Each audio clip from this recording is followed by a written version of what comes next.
Bluff City Media presents Tigers Live with Francis Carlota. Join Francis after every Memphis Tiger game as he breaks down each matchup, player of the game, and upcoming games. Now, let's get to the show.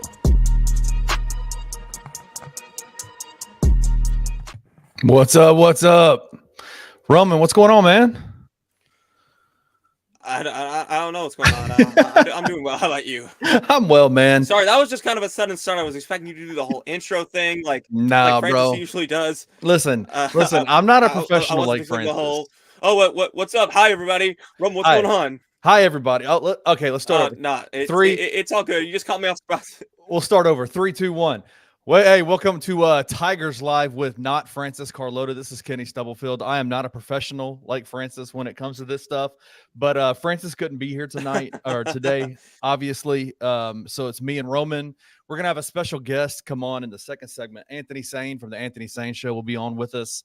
Have a good time with him. But yeah, obviously we're coming to you live after the Tigers defeat on the road to FAU. 92-84.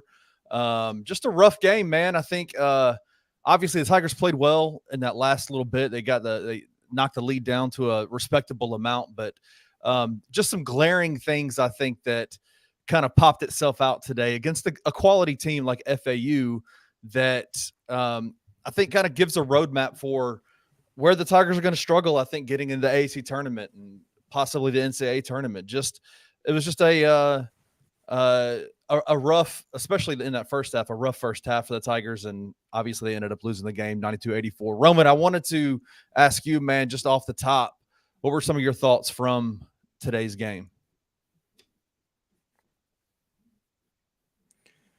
Well, I think the number one takeaway is now it's 4 games in 4 days, AAC tournament or bust. The at-large hopes, if there were any anymore, are now officially over. And honestly, I don't think Memphis played all that bad. Yeah, sure, they had tons of lapses defensively, but I really think today's game was just a product of being in a super hostile environment on the road in Boca Raton, and at the end of the day, just not being able to keep up with a quality team on their home floor. Memphis has nothing to really be ashamed of here in terms of losing this game, but it's obviously really unfortunate that this didn't go their way, because now the path to getting back to the NCAA tournament gets significantly harder. Now this team has the talent to do it. They are very capable. There's no doubt in my mind that this team can win 4 games in 4 days on a neutral court in Fort Worth, Texas, inside Dickies Arena to get to the NCAA tournament, but that's undoubtedly a lot harder than 3 games in 3 days. So I don't have many, glaring takeaways in terms of like, what does this mean? Bad they were on the court. Yeah. Because they scored 84 points and they allowed 92 points against the number 16 best scoring offense in all of college basketball. Right. Golden went off again. Brian Greenlee had a fantastic game. I mean, you got what you wanted from Tomlin, got what you wanted from Jones. Cornerly showed up a bit late, but at the end of the day, he showed up as well. I feel like just on a really, really tough, hostile environment in Boca Raton. Perhaps this game goes differently if it's in Memphis or on a neutral court. But just being on the road against a really good team like FAU is ultimately why Memphis lost here. Yeah, I think I kind of want to put this game into perspective for Tiger fans, because I know that we could sit here, me and you could sit here, and we could break down parts of the game and things about this game that maybe might have caused the Tigers to lose. And we probably will do that just a little bit. But for me, it's more so just the overarching storyline of this game is that Tiger fans, and I think even pundits that cover the Tigers over the last week, have tried to put themselves through gymnastics levels, techniques of loops and twists and flips to figure out what needs to happen for the Tigers to make the NCAA tournament and with an at-large bid. And I think it was always going to be the Tigers need to win. An uphill battle. It's always going to be an uphill battle, and Tigers need to win the AAC tournament, right? I think if you talk to you listen to what guys like Joe Lenardi say, and they're like, if they beat FAU on the road, then they go to the AAC tournament and they make the championship game, then they'll be in an at-large. Now they have to win it, so it's literally down to the difference between winning a championship game or losing a championship game to be in the AAC or to be in the NCAA tournament. And I just go there's just this game, I want to put this game in a proper perspective, right? You're going into an environment where clearly there is heat there between FAU and Memphis. The fan bases don't like each other. The schools, the players, they don't like each other. FAU is just, they are who they are, right? Like, I think TJ Willis said it on Tigers Untapped a long time ago. They have become one of the most annoying fan bases in the entire country, and I agree with that. It was always going to be hostile. It was always going to be an intense environment. You've got an arena full of 2,000, fans that are kids, really. Mostly just kids that really aren't really even paying attention to the game. You know what I'm saying? Like, you look at, they're just there partying, you got the swim team out there essentially in thongs, and you got, bro, it's like everyone else just like jumping up and down. And I mean, I'm not saying there aren't like loyal diehard basketball people in that arena, but it's just a really wild environment overall. And it's especially, in that condensed, closed kind of building that the Baldwin Arena is, it just makes it really tough to play there. Yeah, no, it's a tough place to play. But now they're going to be in a neutral site over the next week, playing 4 games in 4 days, because this loss, and you are the king of the bracketology in the AAC tournament, like the seedings and stuff. I usually just let you do that. Like, you have all the equations and the formulas and all those things of what needs to happen. At this point, with this loss, the Tigers are now in the 7th seed in the AAC tournament, right? I think they'll either be the 5 or the 6, actually. They can't drop to the 7 because North Texas has lost too many games, so they're not going to drop below North Texas or any other team. Right. So they'll end up being the 5 or the 6 seed. Okay. So they'll end up being the 5 or 6 seed. So they will be outside of that first round bye, the first top 4 seeds. They will have to play 4 games in 4 days. Yeah, undoubtedly. They are eliminated from double bye contention. They will get the first round bye, like the bye on Wednesday. On Wednesday, the Wednesday bye, yeah. Yeah, but they will not get the Thursday bye. They got to play on Thursday.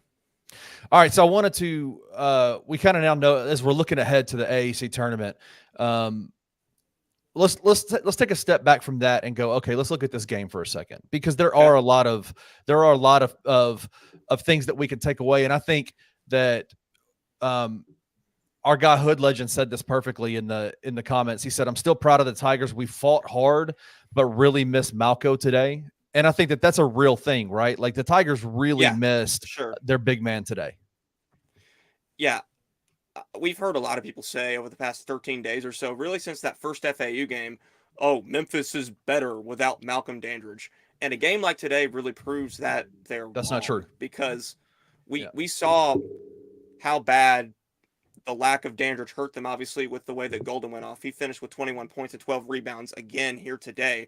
But you also saw, with Brian Greenlee, how he absolutely torched Memphis in the three-point line. If you have to overcompensate, the help defense in the paint with Tomlin and Jourdain, that means they're not available to go out and guard the perimeter, meaning that FAU can just, torch Memphis all day long from that spot on the floor.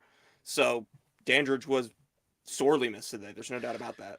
Yeah, I think your analysis of that is correct. Like, you saw a lot of the times, I've seen a lot of comments out on even on the comment section here, the chats here, saying, the rotations were bad. It wasn't. I wouldn't necessarily say the rotations were bad.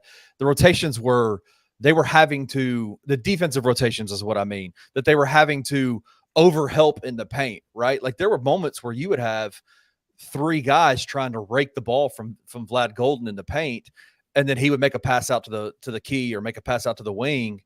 And those guys work well together in that. They're very good.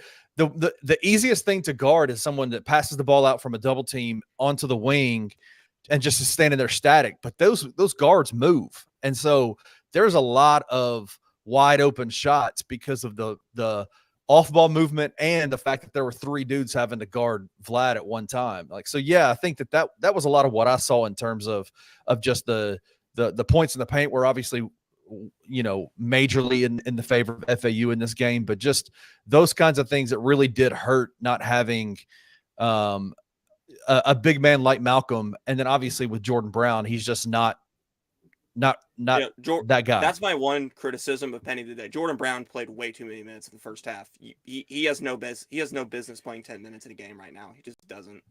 Yeah, no, it is quite stunning. It is quite stunning. And to get the exact number there, it was 46-24 FAU in the points of the paint. Yeah. Let's go to the Jordan Brown minutes for a second.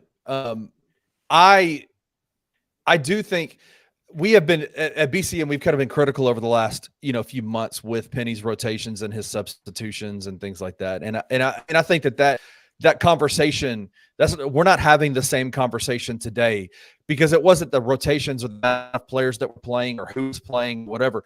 It was more so you're in the first half. You've got to get your guys. You had Nick Jourdain with 3 fouls, I think, in the first half, or maybe 2 fouls in the first half. You want to keep him ready for the second half. You've got a full other half that you have to play. And yet Jordan did come out and he played quite a few minutes in that first half. And that really is where it felt like the Tigers kind of lost their momentum and lost their way, was when he got, not just him, it was but Jalen Maynard Young was in there. Joe Cooper, Hardaway, Jaden Hardaway a little bit. It just felt even like though Jaden played well today. Yeah, but just from the moment you saw those starters exit the game, that's when you saw the momentum shift a little bit. Oh, without a doubt. Like I think, what are your thoughts as you see Jordan Brown? Like, what is it that what do you see out there that makes him such an ineffective player for the Tigers? Is it injury? Because Penny said, me and you were both there. He said this week that Jordan was at 90% in terms of health. And the number one thing sorry. No, you got it. The number one thing that stands out to me is that he just doesn't respond to physicality well. Every time he's challenged at the rim, it ends up just being a blown bunny. He gets dominated in the post by whoever he's going up against down low, whether it's, his shots getting blocked or him just getting bullied or whatever. He doesn't have the strength to draw fouls offensively, and he just doesn't have the lateral movement to stop anybody defensively. He just feels like a very physically weak player on both ends of the floor, and I understand that's kind of a mean thing to say, but that's just how it is.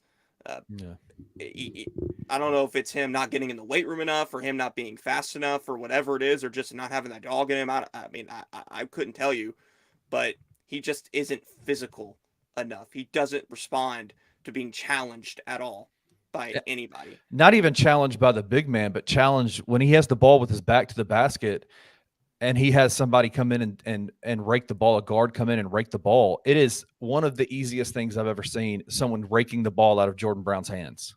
Yeah, I think he had 3 turnovers like that in the first half today, where all it took was just one guy, a guard coming in and just raking, and it was gone. Like, his kryptonite is any sort of pressure at all, either offensively or defensively. Whenever he has to match up one-on-one with literally anybody on either end of the floor, he ends up failing miserably. And again, I'm not trying to be mean. That's just how it is. That's true. No, I agree. I think Naquan Tomlin obviously fought valiantly against Vlad Golden, but there's just a different size, physicality, there between Naquan Tomlin and a Vlad Golden in the paint when Naquan's on defense. But let's talk a little bit about Naquan Tomlin on the offensive side of the floor. He ended the game. Let me look at the stats real quick. He ended the game with 27 points, 11 of 15 from the field, 5 of 6 from the 3-point line. That's 7 rebounds, 1 assist, 1 steal, 1 block, and only 3 personal fouls, going up against probably the best center. Will be the best center in the AAC that he'll face off against. It's between Golden and Lindeborg probably for UAB because Yaxel, he's also really good. But Golden is probably the number 1 choice for the best center in this league. And I don't really consider Tomlin a center. I think Tomlin's a better player than Golden, but I don't really consider Tomlin to be a center like a Golden or a Lindeborg. But Tomlin, for me, was the best player for either team today. He's really been Memphis' best player over the past month, and that's really impressive to say because Cleary's been incredible. Jones has still been incredible, but what Tomlin has provided lately has just been so impactful, I feel like. And even though Memphis didn't get the job done today, you definitely got that and more. I mean, he was very good in the first FAU game and was arguably even better here today. Yeah, absolutely. I mean, his ability to stretch the floor, we asked him in the availability this week, where does he feel the most dangerous out on the floor? Being able to break someone down from the wing or his energy in terms of offensive rebounding in the paint, right, on the offensive side of the ball. And he said probably his energy level, rebounding the ball, but he did it all today, right? Like he was I would agree with you, probably the best player on the floor on both sides of the ball, or on both teams was the best player on the floor today. But he is a part of that big three, right? Like you talk about with this Tigers team, Naquan Tomlin, Javon Quinterly, and David Jones, kind of the three main guys for this team that need to have good games. And obviously Javon had a good last couple of minutes, but David Jones and Javon Quinterly struggled today. David ended up with 16 points, but it was on 17 shots. You had 8 rebounds, which is awesome. He's just a physical player like that. Javon Quinterly had 16 points. A lot of them were in the final 2 minutes. He had 4 personal fouls, which kind of limited him, 4 turnovers, and 4 assists. So I think 4 was kind of his favorite number today. But what are your 34 minutes though? Still played 34 minutes. No, he played 34 minutes, but that first half and that large part of the second half, just we weren't getting the Javon Quinterly that the Tigers need to be successful. No. How important going into the AAC tournament, like let's say, how long can the Tigers survive in the AAC tournament without Javon Quinterly, David Jones, and Naquan Tomlin playing at their peak of their abilities? I mean, okay, so all 3 of them playing at the peak of their abilities, that's what you're asking? Or two of them. Let's say 2 of them. You could probably get through the first 2 rounds probably, because you're playing teams that quite frankly aren't that good. Yeah. But once you get to the semifinals against a team like FAU, right, or the championship game against a team like South Florida or even SMU, that's where you're going to find yourself in trouble if your guys aren't playing up to par. But I don't suspect that's going to be the case. I mean, yeah. Again, I'm not saying they didn't underperform Jones and Quinterly, because they obviously did.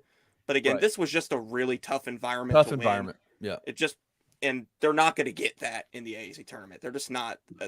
Dickies Arena, it's a really nice facility. I can't wait to make the trip. Yes, sir. It's a pretty empty, environment every time in the AAC tournament.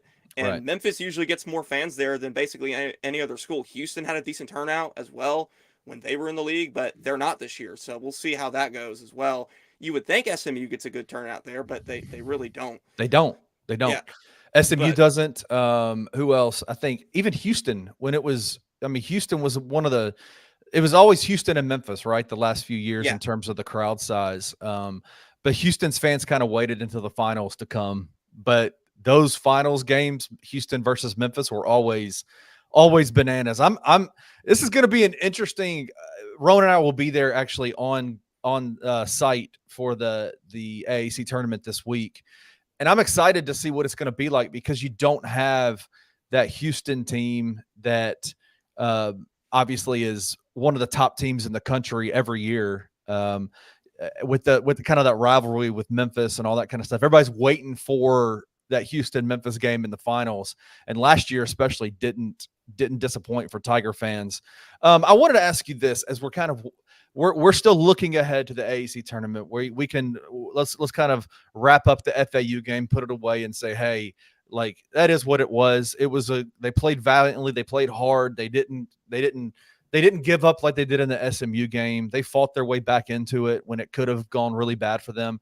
But all in all, it really doesn't mean a whole lot, other than it just lowers their seed down to, it lowers their seed, and they don't get the 2-game bye in the AAC tournament. But as we're looking ahead to the AAC tournament, I wanted to ask you this. I want you to put your analysis cap on with JQ, and I want you to, my guy, this is I know Diggs, by the way. He's Timo on here today. Cap. But this analysis cap. Put your analysis cap on. You look like Kenny from South Park. Analysis cap is on. Are you too young for South Park, by the way?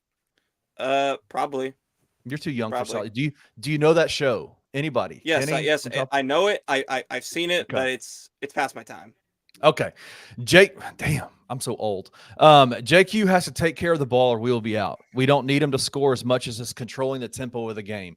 I wanted to ask you, like, if you could construct a perfect box score for JQ for a game that would help the Tigers get to the AAC tournament finals and win it, do you think it's that he needs to score a lot of points, like a 16, 20, 25, 30 points a game, 20 points in that game? Or is it that he needs to have low turnovers, high assists? Like, what is it that you would like to see out of JQ that would help this team be the best it can possibly be?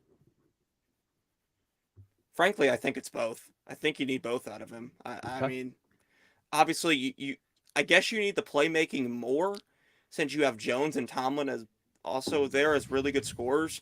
But I think it's really important to get that high-level scoring out of the guard spot as well. So I think JQ needs to be at his absolute A game, pretty much everything, especially once you get again to that semifinal matchup and that championship matchup, winning if you get there. Yeah, absolutely. All right, brother. Let's look ahead to the AAC tournament. The Tigers going to do it? How confident are you that the Tigers can win 4 games in 4 days? Where are you at with that? About 60, 70, maybe even 80%. I think they're going to win the tournament. This doesn't change my pick in the tournament. I still think they're going to be the ones to do it because I think they're the best team when they're at their peak, and they're obviously the most talented team. And yeah, winning 4 games in 4 days makes things a little bit tougher, but I still think they're going to find a way to get it done on that neutral floor in Dickies Arena where, again, it's just not a very loud, raucous environment. It's really going to come down to who is actually the best basketball team in, that kind of, arena, and Memphis more often than not will win that battle. So I think they're going to win it. FAU could do it. South Florida could obviously do it. So yeah, those are my top 2-3 teams right there. Memphis being the top one. All right. So in the first round, or in the first round of the AAC tournament that they play in on Thursday, who are they likely matched up to play against? I haven't seen. You have the bracket. I haven't seen the bracket. Who are they likely matched up to play against? Okay, let's see. Well, that would depend on who wins from the day before. I mean, it could be like they're either going to be like the 5 or the 6 seed. So in the first round, you could get a team like Tulane or Wichita State or UTSA or maybe even Rice or a team like that. It really depends on who wins the day before. Okay, so they play against a Tulane or Wichita State. You have wins for both of those, obviously. Then they match up against it would be the quarterfinals, right, on Friday, and they would play. Obviously, we don't know Friday's who's going to quarterfinals. Yeah, they're suspected to play against if the brackets line up the way that they are right now. It's FAU in the semifinals, and then potentially USF in the second in the championship game, right? Yeah. So we're looking ahead towards that FAU game in the semifinals, right? If the Tigers get past the Thursday game, if they're the 5 seed, they'd play the 4 seed the next day. If they are the 3 seed or if they're the 6 seed and they win that game, they would play the 3 seed in the quarterfinals. And then from there, you're probably looking at an FAU game in the semifinals. If you're the 6 seed, if you're the 5 seed, it's South Florida in the semifinals. And again, if you're the 6 seed, that's probably FAU in the semifinals. Well, stamp that. Roman said it just a few minutes ago. He thinks that Memphis is still going to win the AAC tournament with a bid into the NCAA tournament, an automatic bid with it being a conference winner. From your lips to God's ears, I know Tiger fans are rejoicing hearing you say that. But Roman, I'm excited, man, because me and you get to go and cover the tournament for the first time together. I've been to the tournament for 4 years, and this is going to be your first year, right? Covering it? Yep, I'm excited, man. It's going to be a good time. But y'all can stay tuned to BCM, man. Like, we're going to be there. We're going to be on ground. Roman will be, at everything. I'll be filming everything. So, Tiger fans, check in. BCM guys, we'll all be there, ready to cover this tournament for you. But Roman, appreciate you, man. Thank you for joining us. We're going to take a quick break. When we come back, I got the man, dude. Roman, you can stay on if you want and hang out with Anthony. I got Anthony Sain on from the Anthony Sain Show. He's going to be on here talking Tigers and probably spouting a whole lot of craziness. So let's take a break. And when I got to get this recap done. You got to get your recap. Roman and his ever present recap, man. That recap is super important, but we love to read it. Go check it out. It'll be all over Twitter, all over Facebook, all over everything. Go to www.bluffcitymedia.co and you can find out Roman's For the recap record, of what he thoughts. I'm exposing Sain right now. I'm not scared. I ain't scared. I just got business to take care of. I got work to do. You're exposing Sain? Yeah, I'm the beat writer, bro. The beat writer. You're running from Sain. Roman, Sain, dog. Let me tell you, man, Sain loves you, bro. Like he does, man. He talks about you all the time on his show, man. That man loves you, bro. But hey, let's get out of here. We're going to take a quick break. And when we come back, you'll see Anthony on the show. And we say all this, and now there's already talk. They haven't even done the 12 team. And Kenny, they're already talking about expanding it to 14 in 2026. I'm down for every bit of it. I am too. Expand it. Keep going. Kenny, have you seen what the proposal is for the expanded to 14? 3 guaranteed SEC, 3 guaranteed Big 10. That's 6. 2 ACC, 2 Big 12. So now you're at 10, and then 1 G5 representative with 3 at large. Top 2 It's from going to be that ACC, way anyway. Is it? I mean, it's going to be that way anyway. So why not? Yeah, likely. I don't mind it. If it gets the SEC, the Big 10, the Big 12, all those power conferences on board, do it. Why not? As long as we still get a shot. Yeah, I think as long as any G5 still has a chance, right? Tune in to Tigers Untapped with TJ Willis and Trey Lasley every Wednesday at 3 p.m. on the Bluff City Media YouTube channel.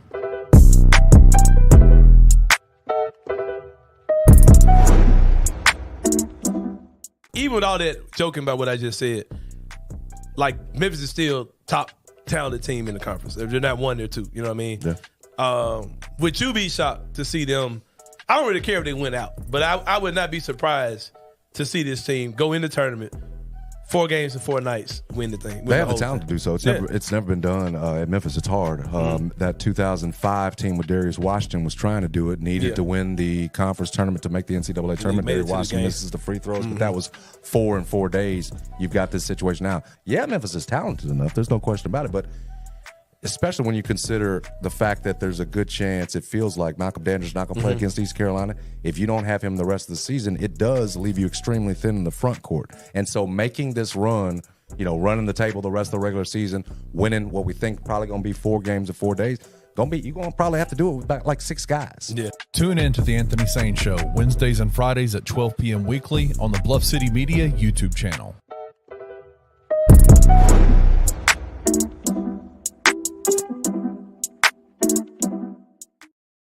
Yo, I got my guy with me, man. Hey, come bro. on now. Anthony, let me just tell you something, bro. This is weird for me, man. I feel like we're switched roles a little bit here. Yeah. Like, how do you host a show and not just like completely freeze up? Like, I am not used to this.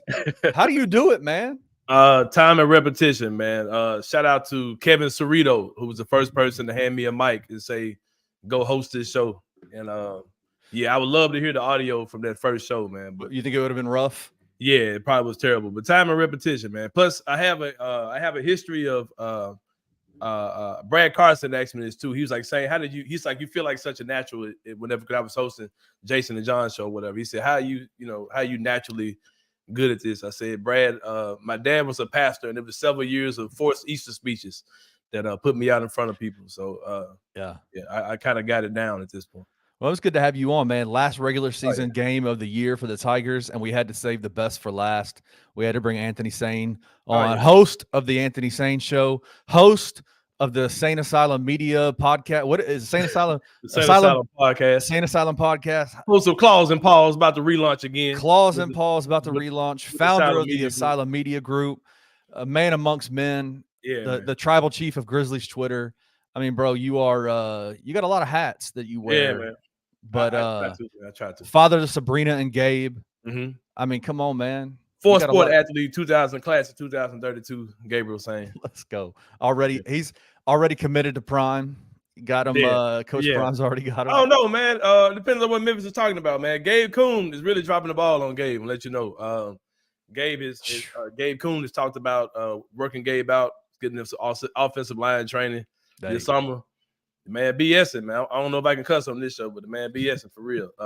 Hey, Tigers, if you want Gabe in Memphis, right now, Coach Prime is looking like the leader, but you got Gabe Kuhn, one of your own, dropping the ball. Dropping the ball on them. They got to get somebody in there. Class of 2032, man. Man's got quick feet, low hips, man. Quick feet, low hips. He's got martial arts background. He's got really good hands. He's made, man. I'm telling you, he's gonna be star player, man. They're messing around. Anthony, you have been on record numerous times, even the commercial that we just played from your show the other day with Jason Smith from 92.9. You said that the Tigers will probably go in and win this AAC tournament. Did this game change that at all for you?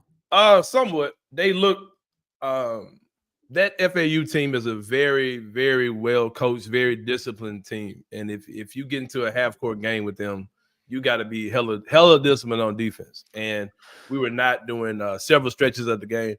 It was kind of funny because I was watching the CBS broadcast, and the guy was like, "Oh, that was bad defense." Yeah, the guys flashing the three. I mean, it's like when guys are saying that on the broadcast, you know, you're making some critical mistakes. But this kind of what this Tigers team is. They can go on stretches where they play awesomely on offense, but defensively they have those lapses. It's just come back and kill you, man. You had a stretch where you cut the game down to I think either 5 or 6 points with about 3 minutes left. And every time you hit these big shots, you're allowing another on the other end. FAU is knocking it down from 3. And they're just a highly disciplined team. They shoot the ball well, have a great big man. Shout out to that dude who looked like the kid Sid from Toy Story. Was out there killing us. Oh, Vlad Golden, man. Yeah, man. Golden was on the ass for sure. Do you ever just see that dude and just be like, either let it grow out or shave it off? Like that in between phase of where everything is like sticking different directions, man. He looked like if somebody just really got a hold to him, he could have a really nice haircut. Like he could be lined up pretty clean. But we're also talking about, listen, man, let's be real about Boca Raton. What were the commercials they were showing for Boca? Retirement homes, man. They ain't got no barbers there, man. Hey, shout out to them though, man. Like I kind of roll my eyes at FAU because I know their fan base didn't give a damn 2 years ago. Like I know all this is like a bunch of like tourist fans. Like I know this is like a bunch of new people who really started caring about the basketball program, but they don't even know what they're watching. Who probably don't know what they're watching. To be honest, they've done a good job of. You saw a lot of energy there, man. You saw a lot of younger people in the crowd, and like I said, I definitely feel a way about them because you know their fans didn't give a damn 3 years ago. I know they don't care. But yeah, man, I feel a way for sure. And then when they played whoop that trick at the end, it's like, all right, that's enough. They did something with me on that one, man. I blame Bumgarner for all this stuff too, man, because he just won't leave them dudes alone, man. Just leave JJ alone, man. Yeah, messing with little JJ. How you get a 10-year-old kid to block you on Twitter? What are you doing if you get a kid to block you on Twitter, man? But yeah, shout out to Bumgarner for out of pocket, man. Just stirring all this up, man. Folks playing whoop that trick on us, man. Come on now. I didn't like that at all. Not at all, bro. I really felt the way about it. Yeah, I felt a way about that. But you talked about the defense, the discipline on defense, man. I noticed that a lot too. Like it felt like that there was just some super lazy discipline on the pick and rolls mainly. They just they got torched on that pick and roll. Just you saw it. Even one of the announcers was talking about it. He's like, he played a clip of David Jones accepting the screen without even trying to fight over it, and it just the entire rest of the defense goes like, what are you going to do? Like, I gotta help, or I've got to get back to my guy. And they were knocking stuff down. And poor Jordan Brown, man. I saw somebody tweet out, can we get an injury waiver for him at halftime? The Grizzlies have been taking advantage of those injury waivers. Can the Tigers get one? Can we get somebody on a 10-day? Can we get who can we get on a 10-day to come in? Really sucks that you didn't have Malco in this game. Yeah. I've been one of those guys saying that because of some of the chemistry issues with Malco, man, that this team was playing better ball without having to worry about some of the drama that comes with Malco. I mean, Malco, this is just something we know that Malco comes with, the good and the bad. It's one of the bad things that come with him. But clearly we needed him on the court. Really disappointed to see Sid from Toy Story go off on us like that. And I think that if Malco was there, it would have changed that fate for sure. You would have had a little bit more physicality out there. Tomlin, he's not really a big man. He's a 4 probably, and in the NBA he's probably gonna be a 4-3. Being honest with you, if he's an NBA level player, which I think I kind of. Do you think he is? Listen, I want to ask you about that. You're an NBA guy. Have you seen what you've seen out of Tomlin in the last few games? Do you think he's got a skill set that translates to the NBA? There's always guys like that get second round action if nothing else. I think he's going to be on somebody's. That Tomlin, is he a senior this year? Is there a chance he comes back next year? Or is he done? No, he doesn't have any eligibility at all. He's a grad transfer. Yeah. Oh, okay. So I can see. So that means he's probably like 23, right? 20. I don't know because he got started. He played like 3 years of JUCO ball before he played for Kansas State. So like Really? I don't. He might be how old that dude is. He could be 28. You know what I'm saying? Like I don't know. I don't know how old he is. I think that matters a lot to NBA teams how old these guys are. But it's always those 6'10" kind of freakish skill set type of guys that get some type of attention. He'll get an Exhibit 10. He'll be on somebody's preseason roster. He'll play an NBA minute this year for sure. But what I was saying, I said he's 28. Our guy Ino Diggs, who's going by Timo today, said I think he's 22. So he's still young. He's still kind of young. He's 22 years old. Yeah, he's going to be on somebody's roster. When I say that, I mean he'll be, whether he's drafted or not, he'll be in camp. He'll be an Exhibition 10. Exhibit 10 guy. Exhibition 10. No, he'll be an Exhibit 10 guy, right? I think he'll be on somebody's training camp roster for sure. If you had said it with a lot of conviction, I'd have believed you because I don't know what the hell it might be Exhibition 10. It could be Exhibition 10. I don't know what all these. Well, I'm sure Exhibit is short for Exhibition, but anyway, I don't know. But anyway, but he's, like I said, he's a good player, but he's just not strong enough. He's not a center, even though he's 6'10", 6'11", however tall he is. He's not a true center. He doesn't have that skill set. He's more of a guy that can take you off the dribble. You know, he can knock down threes. That dude's good, man. Like he's good. It's really bad. It really sucks that you don't see that lineup that really worked a few games ago where they had Tomlin at the 3, Jordan and Malco. You know what I mean? Like I said, Jordan Brown, man, he's just not there. Like if Penny said that kid's 90%, he must be going on a 200% scale. That dude's not 90% healthy, man. It's just not true. You know what I mean? So you can just look at how he's laboring compared to, because we've seen this guy be a high level, college basketball player, and he's physically not showing that he's even able to go there so far. But like I have never seen a big man of that size not be able to have. He just has zero explosion out of his legs at all. Like, you can just tell how he's laboring. There's something not right. When that back gives up on you, man, it's over with for sure. Yeah. But like I said, I agree with a lot of what Roman was saying as far as the tournament is concerned, because it's a totally different animal. You're not going to be playing in the MUS gym like we were playing in today against. Man, that arena was small, man. Like when they showed the TV shot, you could see the wall. Like I was like, God, man. Like where these dudes? Like it was like 20 rows of seats and that's it. You could literally see the back wall, man. I'm like, good God, bro. Like where are they playing it? They playing. I mean, it's legitimately maybe a bit bigger than the El Marone Fieldhouse. Yeah, seriously though. If that, like for real. But it was I think when you're playing in those neutral sites, Memphis travels well, man. In these tournaments. It might be a crowd that feels like a home game. You know what I mean? When you're playing against those guys out there. And we showed, a few weeks ago that we were able to beat those guys. Gonna have to defend the 3 a little better though, man. Because they were getting really good looks. Because they weren't just hitting wild shots; they were getting really good looks. Oh no, their big man was just the big man was feasting. Penny might need to just pull a James Wiseman, like, hey, Malcolm, just go. We'll deal about the rest later. We'll deal with it later. We'll worry about the NCAA later, man. Get your ass out there. Hey, man, if I know Penny, that is an option. We know Penny, fam. That is an option on the table. I can tell you that right now. Hey, Malcolm. Malcolm, can I curse, bro? Malcolm, did you do this shit or not, man? Hey, go get your ass out there, man. Go play, man. We'll figure it out later, man. Yeah, no doubt. Penny Hardaway, they can't punish me. I'm Penny Hardaway, man. I'm 1 cent. What are they going to do? I'm 1 cent, man. Yeah. I'm selling shirts with my logo on it for $30 in the freaking in the Tiger bookstore. I just sold almost $1 million worth of merch out of this place, man. What are you going to do? Think about Penny. I think about it every time I actually sit down and watch a game, right? Like, what other coach in the country, bro, has a jersey colorway dedicated to him, bro? This man literally has a black jersey with the gold, copper with the pennies, copper pennies on it. That is the wildest, bro. If I'm a college coach, bro, I'm going out just like that, bro, for real. I mean, honestly, though, like, man. I mean, you don't like those jerseys, though, do you? That jersey is horrible, bro. That mess looks like they make that mess on a video game. That mess is terrible. I like them, man. I'm not feeling it. And that blue one is fine, the one they had on, but the black lettering throws me off too. It should be. white lettering. Yeah, I'm still the hardest jerseys in college basketball to me are those Memphis State Blues, man. They wore, that's the hardest jersey in the country to me, for sure. I mean, of course, we feel that way because we're right. It means something to us. But yeah, it's hard. It's hard for sure. But yeah, man, I still think Memphis is going to win this tournament, man. I think that FAU team on a neutral court, I think it eliminates a lot of stuff, a lot of energy that was in that. Watching that game on television, you could feel the energy there in Boca Raton. What is the pink flamingo thing? What is that about? So I don't know if this is true or not, but like, let me talk to you about it off air because I'm gonna have to mention somebody that you don't that'll take this thing and go downhill. Is it something directed at Memphis they're doing? I think so.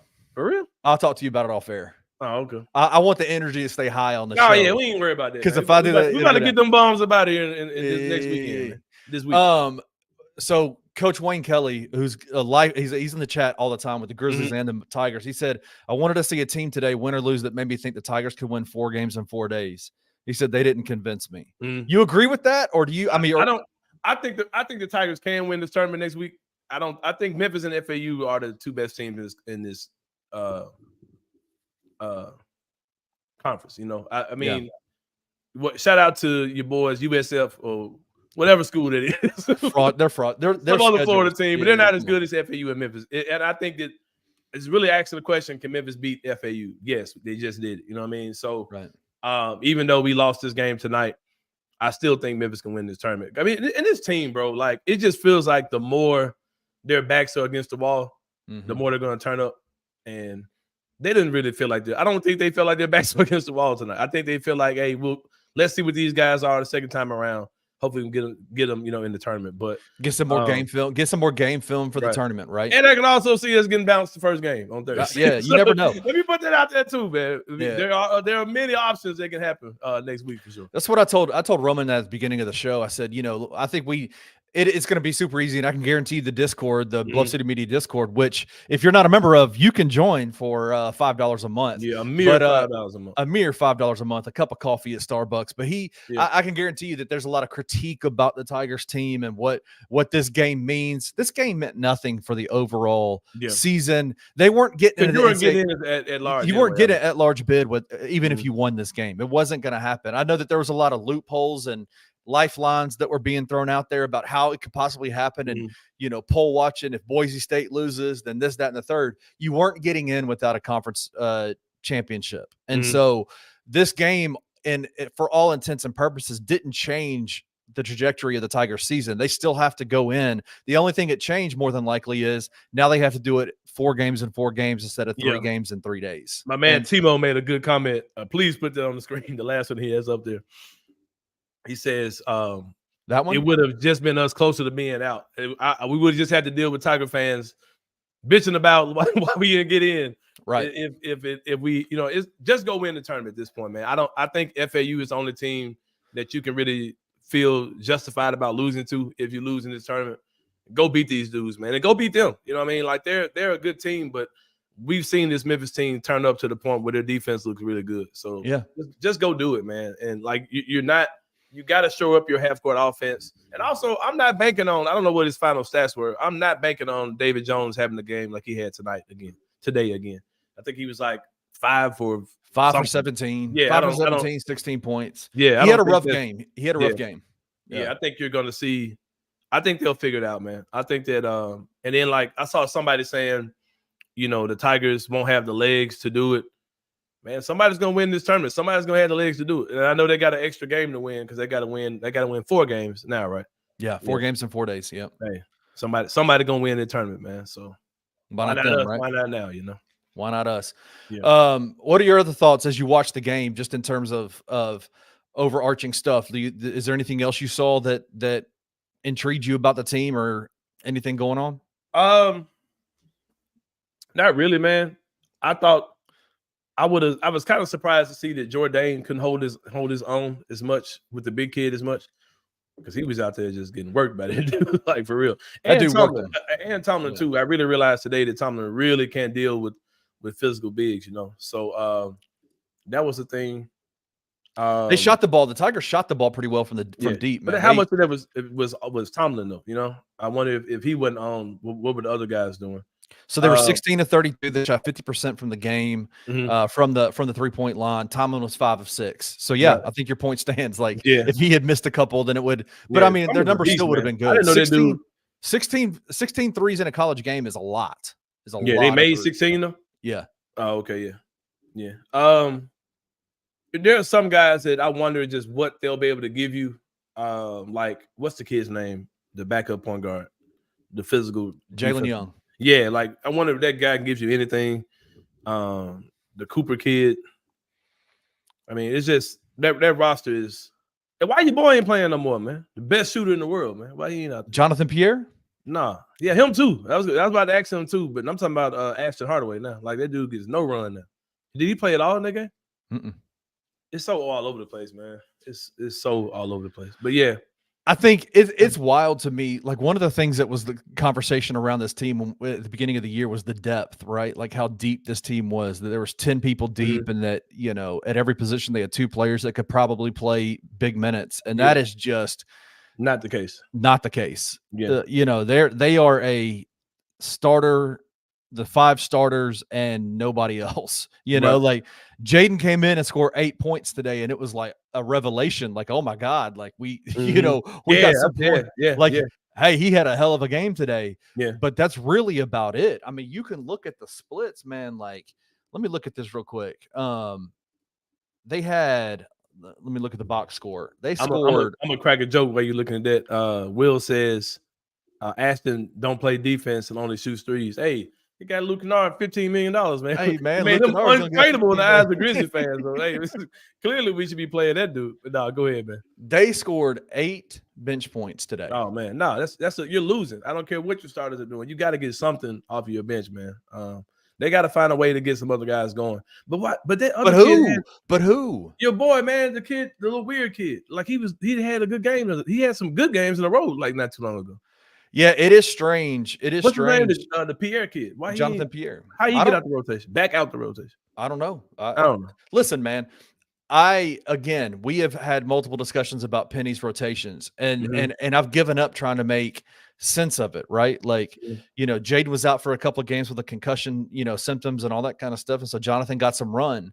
But like they legitimately at this point don't have anybody that can come off the bench that can be a game to game productive scorer for this team. Right. And so, man, if you start off a game like this is why I agree. Like the Tigers starting 5, I think can hang with really anybody in college basketball. But the problem is that you've got to have them, like, for every game that they play, they have to be at peak efficiency, peak scoring at every moment of. They cannot have a game like they cannot have a half like Javon Quinterly had in that first half, or a David Jones missing multiple bunnies at the rim. Like I was just about to say that, because there was a situation where it was just little turnovers and little mistakes. Like you were at a point where you're up 4, you get a turnover, you kick it out to Quinterly, he knocks down the 3, he stepped out of bounds. So it would have put you up 7. Momentum would have been gone at that point. Right. You had plays where you were missing shots under the basket. That stuff matters, especially on the road, man. When you can hit shots that can go take you from 4 to 7 on the road to quiet that crowd, and you mess around and get another stop, another bucket, that can totally swing that game. So it was just little mistakes they were making, like you said, man, that could have been crucial. They were crucial, you know what I mean? So we talk about it all the time, the roller coaster of this Tigers program, and this season has been a roller coaster. We now know exactly what the Tigers need to do to be able to extend their season out to the tournament. Nah, this ain't been a roller coaster, bro. But that roller coaster, call it something else. I'll tell you what you call it. You ever been to like a fair or a cheap carnival or something, and they got that thing where it's like you get in it and you lay against the wall, and it just it's no straps. It's just spinning real fast, and you just slide your ass up that mug. It's just like, I don't think I'm supposed to be on this. I don't think. I think I might die. Like this might kill me. Like this might be because this wasn't here yesterday, and now it's here. Like, so who put this together? You know what I mean? Who's the genius that put this ride together? Yeah, man. Wait a minute. This don't feel safe at all. This isn't a ride. This is a torture device, bro. Like what? This doesn't feel comfortable at all, man. I'm literally like getting thrown around. Like this is what this season has felt like. But even in the game, like this whole season has felt like that whirly thing, whatever you call it. But even game to game, it feels that way. The Tigers have zero room for error even in the midst of a game. So like Penny got caught with a rotation today where he had Joe Cooper and Jalen Young on the floor at the same time without David Jones and Javon Quinterly. You can't do it. You can't do it. Yeah. No. You don't have the players to do that. No. You can't. And they missed what's the name so bad, bro. I'm not making that an excuse, but that dude filled in a lot of gaps. Mills. Yeah. Yeah, that guy filled in a lot of gaps for sure. I have refused to believe that. Like it's kind of pissed me off the narrative this year about Caleb Mills because that has been kind of the excuse. And I am. Yeah, I'm not there at all. I'm not making that excuse. Like I refuse to allow like, because it's like what we had the conversation the other day on your show about someone saying like pulling the God card out and you just not being able to like, okay, what do I say to that? Like, how do I argue against that? Right. Like Caleb gets hurt.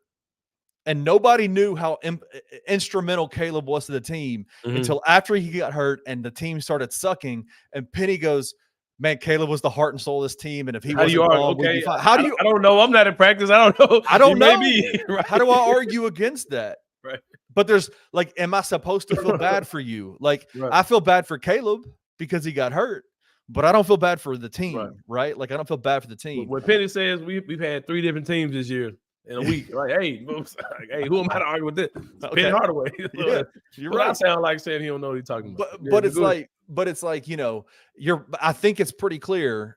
Penny might not be bullshitting about that because it's true. Like he bullshitting about Jordan Brown 90% healthy. That's a lie. That's BS. Yeah. Oh, he's not 100%. Oh no, that's clearly he said 90%, and I was like, that ain't 90, bro. Like I've seen 19.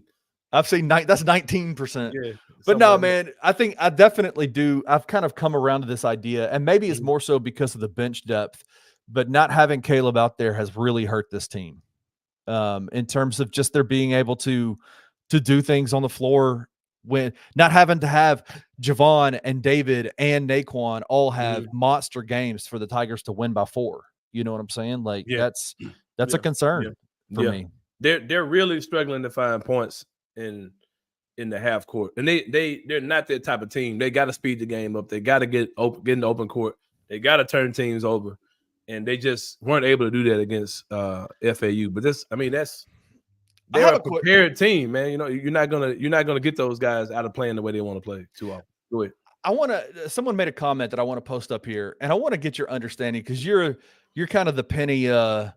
You're kind of the Penny soothsayer, like like a Penny apologist. You understand this. There seems to be a common theme, and this is going to sound like we're hating on Penny. I'm not hating on Penny with this at all. I'm a Penny realist now, but I'm also an apologist at the same time. But go ahead.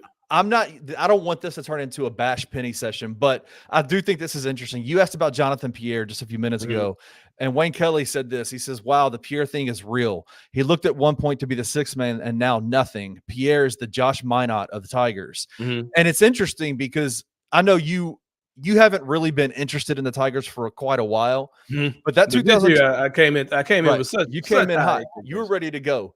But that 2021 team had a guy named Josh Minot. Oh, I remember that team. 6'8", 6'9", probably grew a couple of inches. Played point guard all throughout high school. Came from Florida. Had a pretty nasty little guard skill set where he could had vision, out of this world vision, could break folks down. Was a hustler inside, could rebound. The one issue he had was defense. He couldn't his rotations were terrible. Josh didn't play at all for the Tigers, like ever. And that was in the 21 season. It was, why is Josh Minot not getting minutes? Right. Like this guy seems to be, just like Jonathan Pierre, a perfect representation of what Penny introduced to the NBA, what Penny introduced to college basketball, and that big guard, that big body guard skill set. Why does Penny hate himself so much?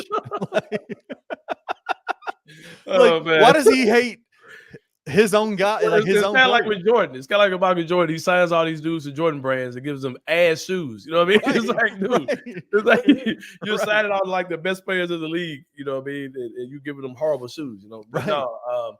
Going back to that year, I had so many arguments on Twitter with people trying to convince me that Josh Minot couldn't play right. I'm like, all right, first of all, bro, Dude. like Josh Minot didn't hijack his team. Penny Hardaway went to this kid's mom and them and said, hey, I want your 6'9", freak of nature kid on my team, right? So let's not act like this kid's just rubbish. I'm not buying that whole thing. Right. And Josh Minot's in the NBA, bro. like, I mean, come on, bro. You know what I mean? And like, is we assume a lot of times. Now, I get the whole. I'm a Penny loyalist, man. Like I said, I will. I don't work for anybody's radio station. I don't work for any newspaper. What we do at Bluff City Media is a little different. And I'll tell you, I don't have any reason to hide my bias for Penny Hardaway. I F with Penny Hardaway for sure. And I don't have a reason to over criticize what he's doing. I don't care. I mean, ain't got nothing to do with me. I'm a Grizzly guy, you know what I mean? So I don't get emotionally wrapped up in wins and losses really with the Tigers. But right.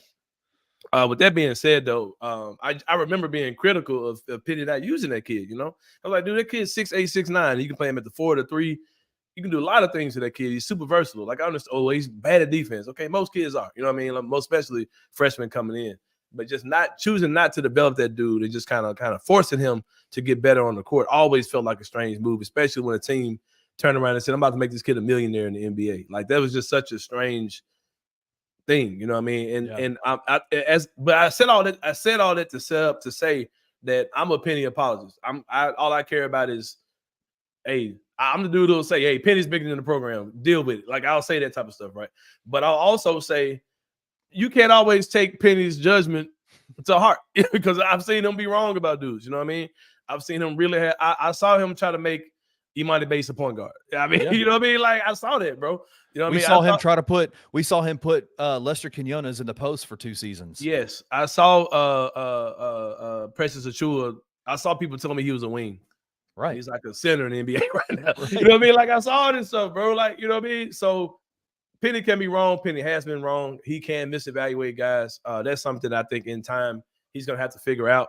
But I think some of the great coaches. I mean, I've seen guys to go to Kentucky that Calipari didn't know what to do with, and now they're Devin Booker. You know what I mean? So it happens. You know what I mean? So I'm not acting like he's exempt from those type of things. But yeah, man. Like I said, that's weird. Like you see, but we saw that Pierre kid get minutes, and now he's just totally out of rotation.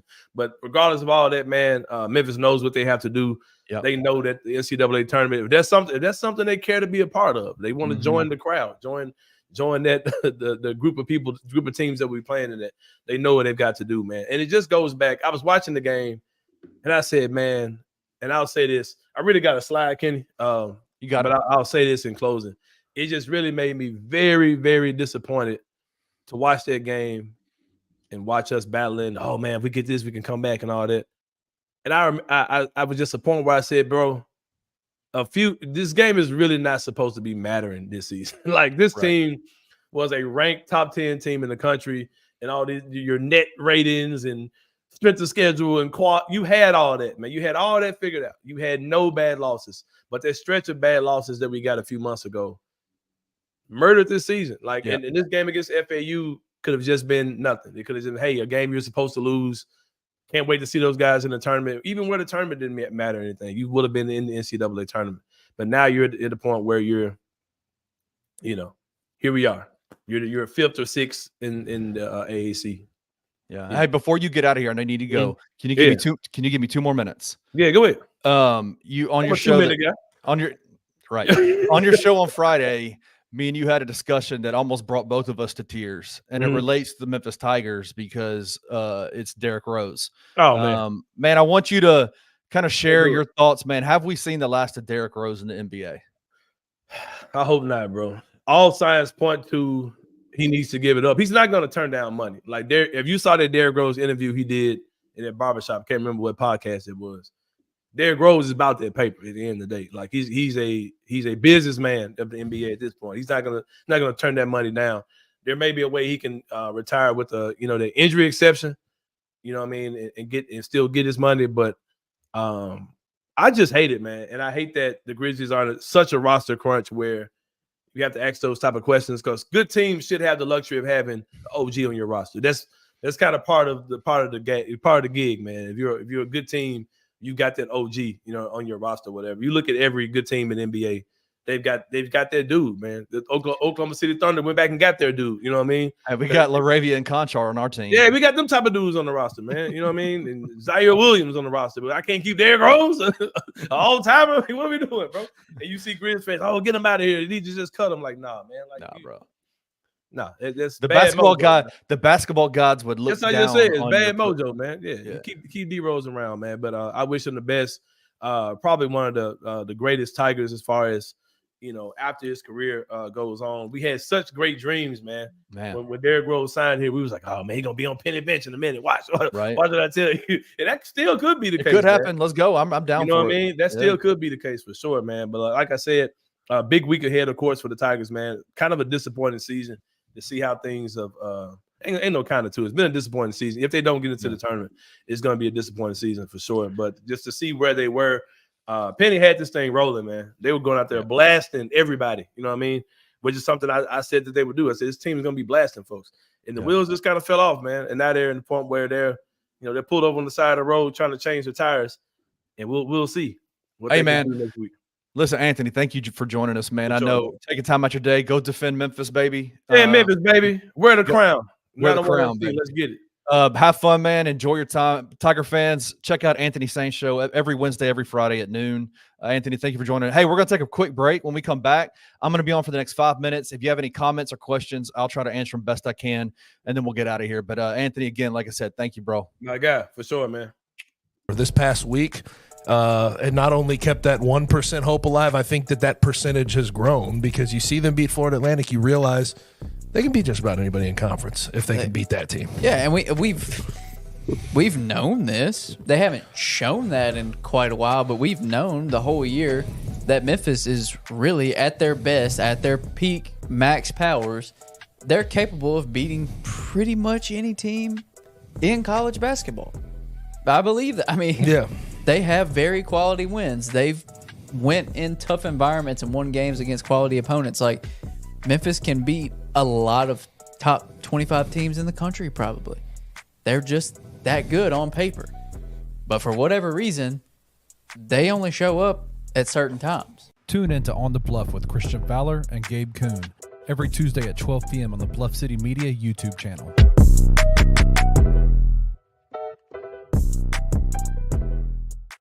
The next 2 years, if they can find a roster that works with those guys making the money they make, they'll have 2 legitimate shots at titles, I think, for 2 years. And now after that, you figure out what you're going to figure out. Jaren's going to come up again and his money's going to be more. Maybe that's the point where you've got to break it up. This trade deadline and this offseason, acquiring some pieces that make sense for you, not development guys, not drafting guys, acquiring pieces and guys on favorable contracts that fit into your system, that finish those last little bits around the edges that you need. And that's, I think, why the next 2 years are so important. I think that's why the trade deadline is so important, as well as the offseason, because they've got to find pieces that work. They cannot develop guys. They're done with that. They can't be doing that anymore. Time is done. Tune in to The Daily Grind with Mark King and Lute Hatmaker at 1 p.m. every Monday through Friday, live on the Bluff City Media YouTube channel.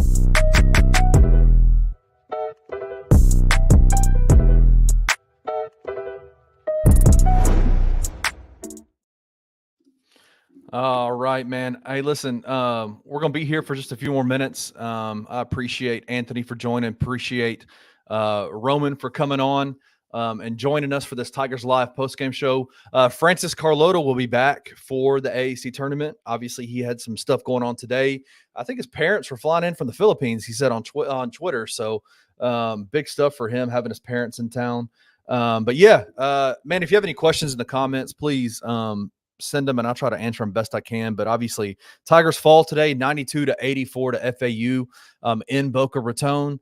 They end the season. What's their record? They end the season at 22-9, 11-8 in the conference, which is stunning stuff, right? Like, I don't think anybody expected at the beginning of the year that they would be 11-9 or 11-8 in the conference. Like that's just crazy. But right now, going into the AAC tournament, 11-7, excuse me. Right now, going into the tournament, they will be probably the 5th or 6th seed according to Roman. Roman is kind of my go-to savant when it comes to those numbers and formulas because I don't get it. But yeah, looks like they're going to have to win 4 games in 4 days to get an automatic bid into the NCAA tournament. If they don't get that, if they don't do that, then the season will be over. And I wonder what your guys' thoughts are if that does happen. If they don't win the championship, if they don't win the AAC tournament, would this be a disappointment for you guys? Would that be a disappointment if they don't make the NCAA tournament? How disappointing would that be for Tiger fans? Anthony said it, I think, at the end of his time that this season has been a disappointment for him. And I think most Tiger fans would agree with that, right? Like this has been a disappointment, but man, everything that they need to do is out in front of them still, right? They can still go do it. 4 games in 4 days is going to be a tough task, but yeah, like Anthony said, I think in the beginning or in his segment that there was that stretch, I think, of 4 games where they lost after going, I think they were 15-2 or 17-2, something like that. They ended up losing 4 straight games, and that just basically changed the trajectory of the season. But yeah, going to be an interesting week for the Tigers. Bluff City Media will be there. Roman and I will be in Fort Worth covering the tournament. Everything from the ground. We'll be there filming everything that we can. Roman will be writing from there. We'll be on air together. We'll still be doing the Tigers live show after every game. But it's going to be a wild few days, I think, for this Tigers program. Obviously, ending the season on a loss is disappointing. But again, like I said at the beginning of the first segment with Roman, I just don't look at this game as like this game really didn't change. If you won it or if you lost it, it really didn't change anything in terms of the actual trajectory of this Tiger season. You know, I know that, like I said, that, you know, fans and pundits were putting themselves through loopholes to try to figure out how the Tigers could still get an at-large bid. And I just didn't see it. Like they're going to have to win the tournament. I think the only distinction is if they beat FAU on Saturday and they go and they make it to the championship game, then they could possibly, you know, get an at-large bid. But like I told Roman, it just comes down to the fact that you got to make it to the championship game. And if you win it, you're in. If you lose it, you're not in. And that's all that this game changes for the Tigers. But yeah, it's going to be an interesting week heading to Fort Worth to see what happens. I know the women's team is there now. Their tournament will start or has started already. I love this time of the year. College basketball and tournaments about to start. You know, baseball starting back up soon. The combine and the NFL draft is happening soon. NBA. It's going to be an interesting time right now in sports, but I'm seeing it in the comments, man. Everybody's saying it's going to be very disappointing if they don't make the tourney. And I agree. This is a tournament team. They should be. I think obviously their bench depth is a huge problem for them, but they have the starting 5, the playmakers to be able to make a run. It just depends on if they show up or not. You know, if you see a game, another game like what Javon Quinterly did today in that first half and most of the majority of the second half, and see what David did, the Tigers aren't going to go very far in this tournament. Naquan obviously showed up, played well, impacted the game in a lot of different ways, but it's going to have to be a full team affair for them to do it.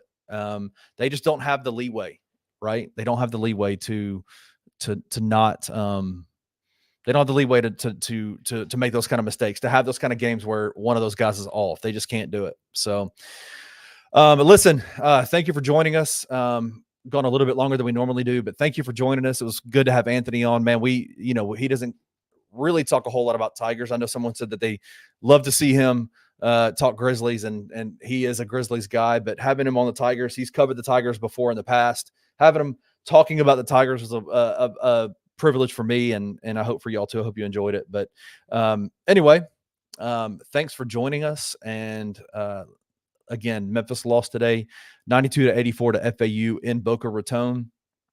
They head to Fort Worth to start their tournament on Thursday. We will find out, I think, tomorrow what the actual bracket will be, who they'll be playing again. We'll kind of see the path forward for them. But they more than likely will be in the 5th or 6th seed, which means they will have to win 4 games in 4 days. So it's a big week for the Tigers, big week for Penny Hardaway, and big week for the city of Memphis as a whole. So again, this is Kenny Stubblefield. Appreciate you joining us here at Tigers Live, the post-game show, sponsored by or hosted by Bluff City Media. Man, if you enjoy what we do here, click that like button on YouTube, click that subscribe, turn that bell notification on. I cannot tell you how important it is for us to be able to continue to do the things that we do. For you to do that, just that little tiny movement of clicking like and clicking subscribe and turning that bell notification on, it allows us, it opens up the algorithms for us with YouTube to where more people see our stuff. And the more that people see our stuff, the more that we're able to do content and these kinds of things for you. So if you enjoy it, we're not asking you for money. We're asking you to click a button. Please do that. Help us out. Click that like button. Tune into all of our shows. We have shows pretty much coming out on YouTube every single day, maybe sometimes twice a day. We have all kinds of content. If you're an audio podcast person, type in, you can go to bluffcitymedia.co, type podcasts, look at the podcast page, click the links, and there's audio podcasts available for all of it. Man, come hang out with us, man. We have a good time over here. So, like I said, appreciate you joining us, and we will see you back here post the first round of the AAC tournament. Tigers hopefully will get a win. So we'll see you then with Francis. We'll be back. We'll all be on here. So, all right. Thank you. Y'all have a good day.